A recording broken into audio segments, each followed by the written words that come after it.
Hello YouTube family, কেমন আছো তোমরা? বং ইকিগাই চ্যানেলে তোমাদের স্বাগত জানাই। আমি অঙ্কিতা আবারও চলে এসেছি বং ইকিগাই চ্যানেলে নতুন একটা অডিও স্টোরি নিয়ে। আজকের অডিও স্টোরিতে তোমরা শুনতে চলেছ হেসোরাম হুঁশিয়ারের ডায়েরি। আরও নতুন নতুন অডিও স্টোরি শুনতে বং ইকিগাই চ্যানেলকে সাবস্ক্রাইব করে পাশের বেল আইকনে প্রেস করে অলে ক্লিক করে দিও, যাতে আমার চ্যানেলের সমস্ত নোটিফিকেশন সবার আগে তোমাদের কাছে পৌঁছে যায়।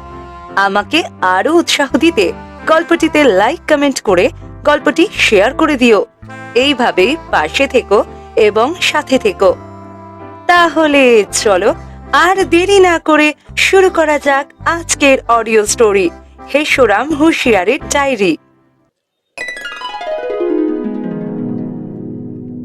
প্রফেসর হুঁশিয়ার আমাদের ওপর ভারী রাগ করেছেন।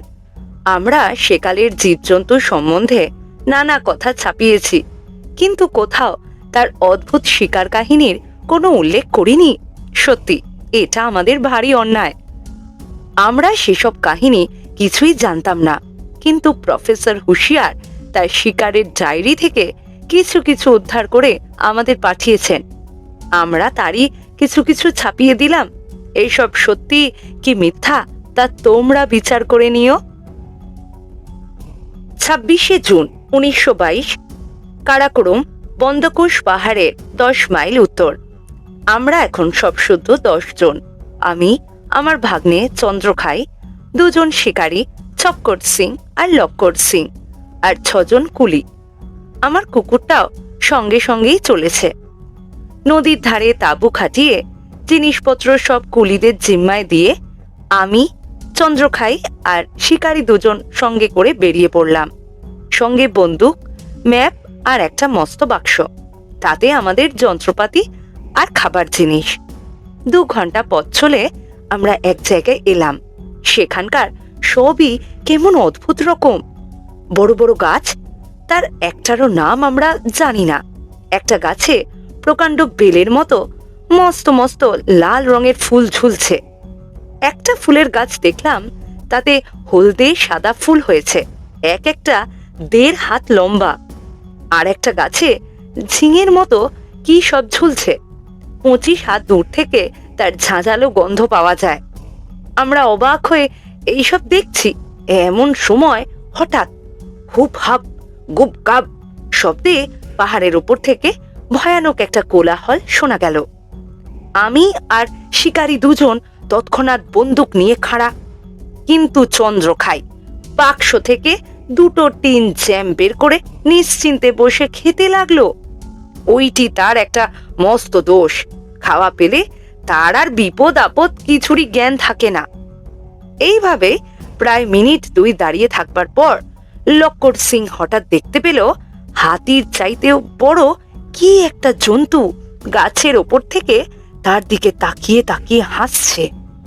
প্রথমে মনে হলো একটা প্রকাণ্ড মানুষ, তারপর মনে হলো মানুষ নয়, বাঁদর। তারপর দেখি মানুষও নয়, বাঁদরও নয়, একেবারে নতুন রকমের জন্তু। সে লাল লাল ফলগুলোর খোসা ছাড়িয়ে খাচ্ছে আর আমাদের দিকে ফিরে ফিরে ঠিক মানুষের মতো করে হাসছে।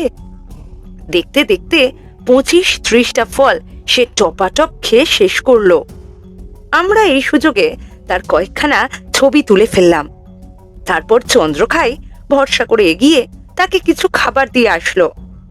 জন্তুটা মহা খুশি হয়ে এক গ্রাসে আস্ত একখানা পাউরুটি আর প্রায় 8 সের গুড় শেষ করে তারপর 5-7টা সেদ্ধ ডিম খোলা শুদ্ধ কড়মড়িয়ে খেয়ে ফেললো।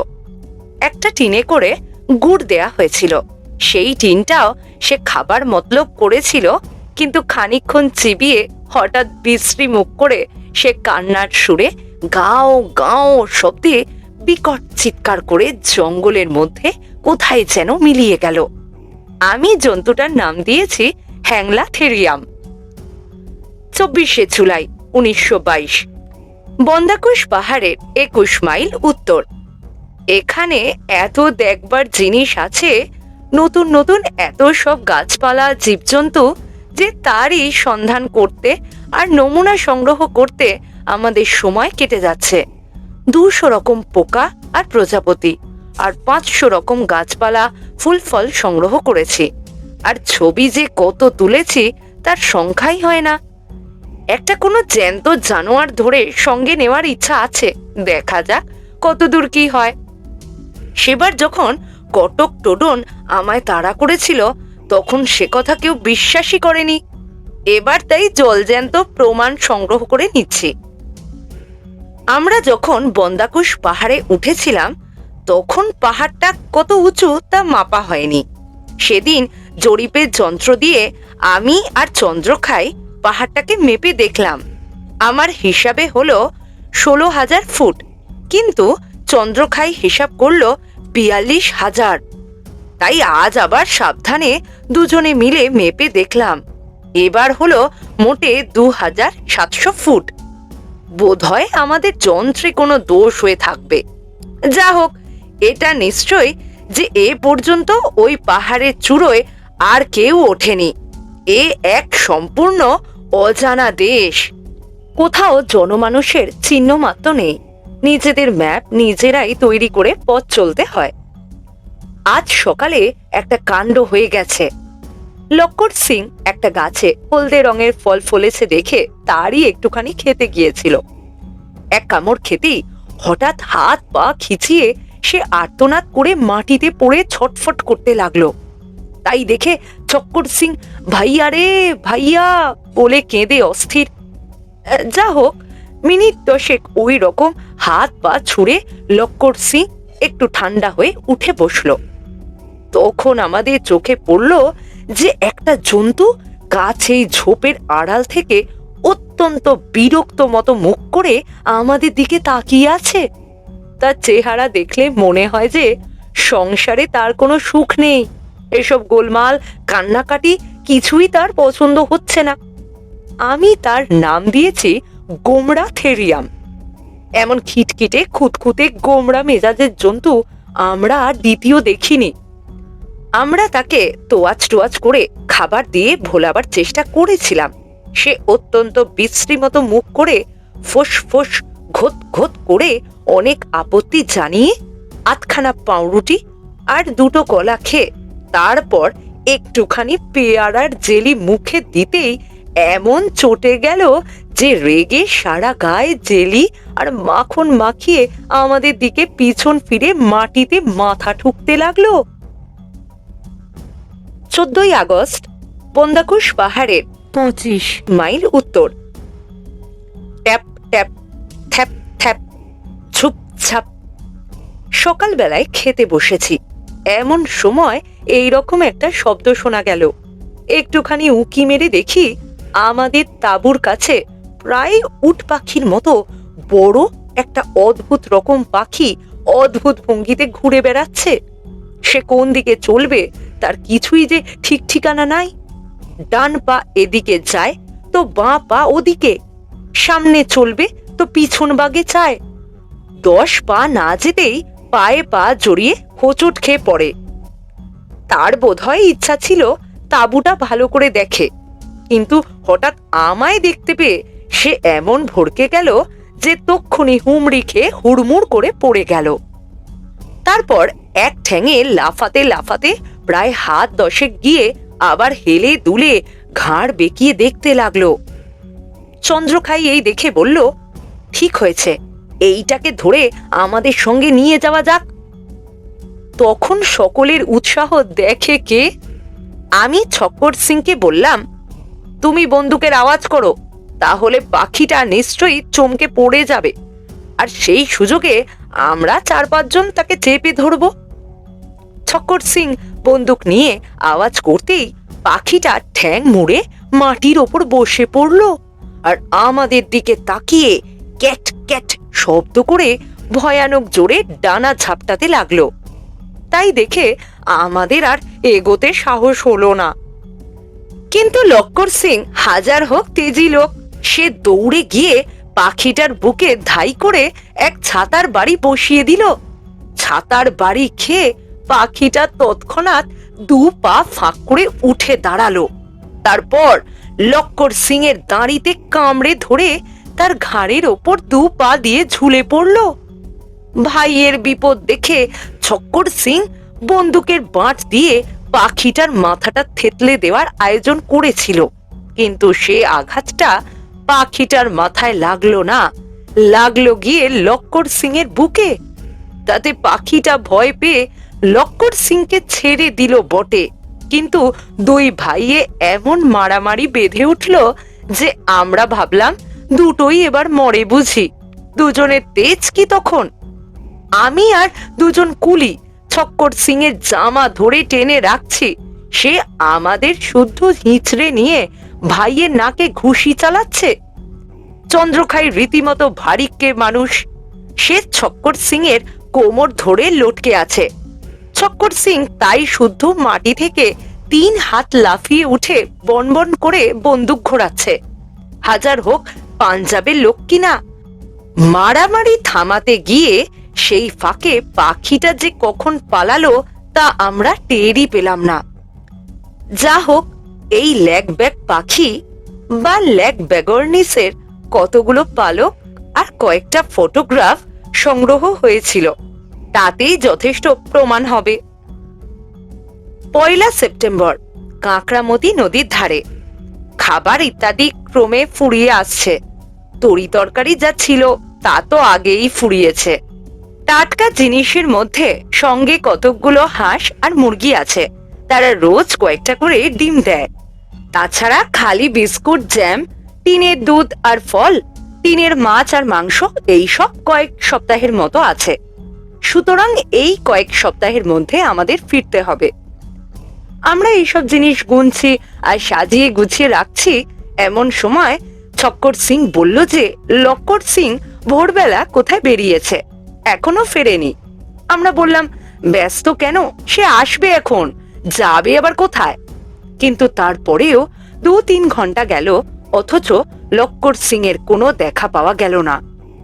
আমরা তাকে খুঁজতে বেরোবার পরামর্শ করছি, এমন সময় হঠাৎ একটা ঝোপের ওপর দিয়ে একটা প্রকাণ্ড জানোয়ারের মাথা দেখা গেল। মাথাটা উঠছে নামছে আর মাতালের মতো টলছে। দেখেই আমরা সুরসুর করে তাঁবুর আড়ালে পালাতে যাচ্ছি, এমন সময় শুনলাম লক্কর সিং চেঁচিয়ে বলছে, পালিও না, পালিও না, ও কিচ্ছু বলবে না।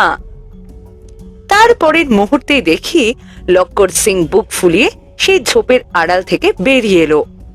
তার পাগড়ির কাপড় দিয়ে সে ওই অত বড় জানোয়ারটাকে বেঁধে নিয়ে এসেছে।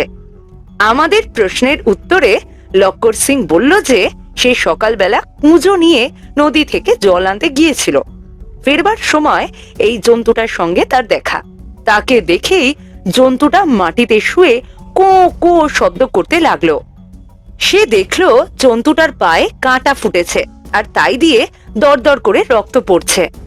লক্কর সিং খুব সাহস করে তার পায়ের কাঁটাটি তুলে বেশ করে ধুয়ে নিজের রুমাল দিয়ে বেঁধে দিল। তারপর জানোয়ারটা তার সঙ্গে সঙ্গে আসছে দেখে তাকে পাগড়ি দিয়ে বেঁধে নিয়ে এসেছে। আমরা সবাই বললাম, তাহলে ওটা ওই রকম বাঁধাই থাক, দেখি ওটাকে সঙ্গে করে দেশে নিয়ে যাওয়া যায় কিনা। জন্তুটার নাম রাখা গেল ল্যাংড়া থেরিয়াম। সকালে তো এই কাণ্ড হলো, বিকেলবেলা আর এক ফ্যাসাদ উপস্থিত। তখন আমরা সবেমাত্র তাঁবুতে ফিরেছি। হঠাৎ আমাদের তাঁবুর বেশ কাছে একটা বিকট চিৎকারের শব্দ শোনা গেল। অনেকগুলো চিল আর পেঁচা একসঙ্গে চেঁচালে যেরকম আওয়াজ হয় অনেকটা সেই রকম। ল্যাংড়া থেরিয়ামটা ঘাসের ওপর শুয়ে শুয়ে একটা গাছের লম্বা লম্বা পাতা ছিঁড়ে খাচ্ছিল। চিৎকার শোনা মাত্র সে ঠিক শিয়াল যেমন করে ডাকে সেই রকম ধরনের একটা বিকট শব্দ করে বাঁধন টাধন ছিঁড়ে কতক লাফিয়ে কতক দৌড়িয়ে এক মুহূর্তের মধ্যে গভীর জঙ্গলের ভিতর মিলিয়ে গেল। আমরা ব্যাপারটা কিছুই বুঝতে না পেরে ভয়ে ভয়ে খুব সাবধানে এগিয়ে গিয়ে দেখি একটা প্রকাণ্ড জন্তু। সেটা কুমিরও নয়, সাপও নয়, মাছও নয়, অথচ তিনটেরই কিছু কিছু আদল আছে। সে এক হাত মস্ত হাঁ করে প্রাণপণে চেঁচাচ্ছে, আর একটা ছোট নিরীহ গোছের কি যেন জানোয়ার হাত পা এলিয়ে ঠিক তার মুখের সামনে আড়ষ্ট হয়ে বসে আছে। আমরা মনে করলাম যে এইবার বেচারাকে খাবে বুঝি। কিন্তু 5 মিনিট গেল, 10 মিনিট গেল, কেবল চিৎকারই চলতে লাগলো। খাবার কোনো চেষ্টাই দেখা গেল না। লক্কর সিং বলল, আমি ওটাকে গুলি করি? আমি বললাম, কাজ নেই, গুলি যদি ঠিক মতো না লাগে তাহলে জন্তুটা খেপে গিয়ে কি জানি কি করে বসবে, তা কে জানে। এই বলতে বলতেই ধীরে জন্তুটা চিৎকার থামিয়ে সাপের মতো এঁকে বেঁকে নদীর দিকে চলে গেল। চন্দ্রখাই বলল, জন্তুটার নাম দেওয়া থাক চিল্লানো সোরাস। চক্কর সিং বলল, ও বাচ্চা কো নাম দেও বেচারা থেরিয়াম। 7ই সেপ্টেম্বর, কাঁকড়ামতি নদীর ধারে। নদীর বাঁক ধরে হাঁটতে হাঁটতে আমরা পাহাড়ের একেবারে শেষ কিনারায় এসে পড়েছি। আর কোনো দিকে এগোবার জো নেই। দেয়ালের মতো খাড়া পাহাড় সোজা 200-300 হাত নিচে সমতল জমি পর্যন্ত নেমে গিয়েছে। যেই দিকেই তাকাই সেই দিকেই এই রকম। নিচের যে সমতল জমি সে একেবারে মরুভূমির মতো, কোথাও গাছপালা জনপ্রাণীর চিহ্ন মাত্র নেই। আমরা একেবারে পাহাড়ের কিনারায় ঝুঁকে এইসব দেখছি। এমন সময় আমাদের ঠিক হাত 50 নিচেই কি যেন একটা ধরফর করে উঠল। দেখলাম বেশ একটা মাঝারি গোছের তিমি মাছের মতো মস্ত কি একটা জন্তু পাহাড়ের গায়ে আঁকড়ে ধরে বাদুড়ের মতো মাথা নিচু করে ঘুমাচ্ছে। তখন এদিক ওদিক তাকিয়ে এই রকম আরো 5-7টা জন্তু দেখতে পেলাম। কোনোটা ঘাড় গুজে ঘুমাচ্ছে, কোনোটা লম্বা গলা ঝুলিয়ে দোল খাচ্ছে, আর অনেক দূরে একটা পাহাড়ের ফাটলের মধ্যে ঠোঁট ঢুকিয়ে কি যেন খুঁটে খুঁটে বের করে খাচ্ছে। এরকম দেখছি। এমন সময় হঠাৎ কটকটাং কট শব্দ করে প্রথম জন্তুটা হুড়ুত করে ডানা মেলে একেবারে সোজা আমাদের দিকে উড়ে আসতে লাগলো। ভয়ে আমাদের হাত পাগুলো গুটিয়ে আসতে লাগলো। এমন বিপদের সময় যে পালানো দরকার তা পর্যন্ত ভুলে গেলাম।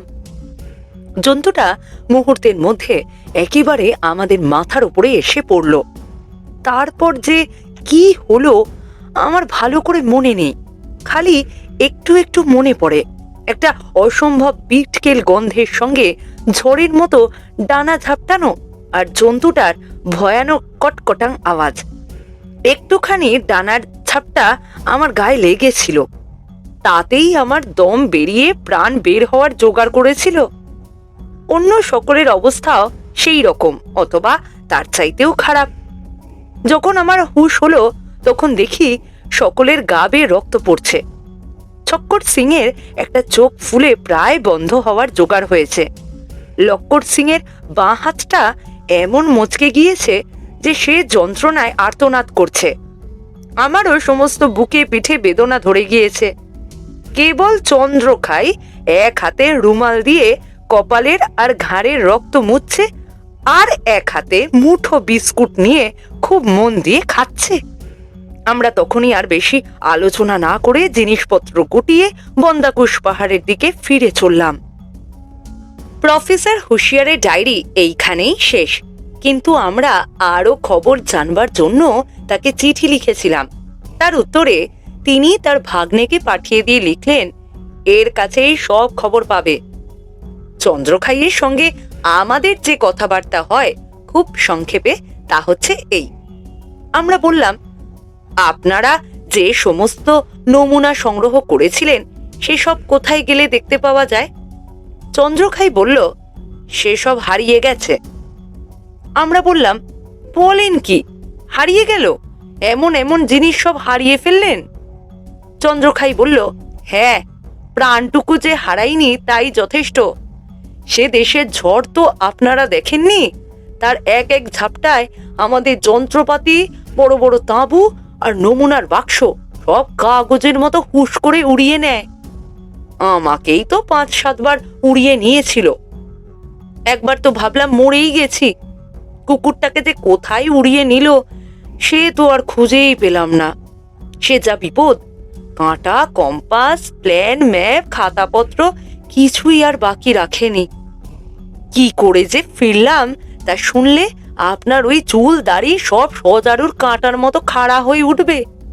আত পেটা খেয়ে, কোনোদিন না খেয়ে আন্দাজে পথ চলে 2 সপ্তাহের রাস্তা পার হতে আমাদের পুরো 3 মাস লেগেছিল। আমরা বললাম, তাহলে আপনার প্রমাণ টমান যা কিছু ছিল সব নষ্ট হয়েছে? চন্দ্রখাই বলল, এই তো আমি রয়েছি, মামা রয়েছেন, আবার কি প্রমাণ চাই? আর এই আপনাদের জন্য কতকগুলো ছবি এঁকে এনেছি, এতেও অনেকটা প্রমাণ হবে। আমাদের ছাপাখানার একটা ছোকরা ঠাট্টা করে বলল, আপনি কোন থেরিয়াম? আর একজন বলল, উনি হচ্ছেন গল্প থেরিয়াম, বসে বসে গল্প মারছেন। শুনে চন্দ্রখাই ভীষণ রেগে আমাদের টেবিল থেকে 1 মুঠো চিনে বাদাম আর গোটা আষ্টেক পান উঠিয়ে নিয়ে গজগজ করতে করতে বেরিয়ে গেল। ব্যাপার তো এই।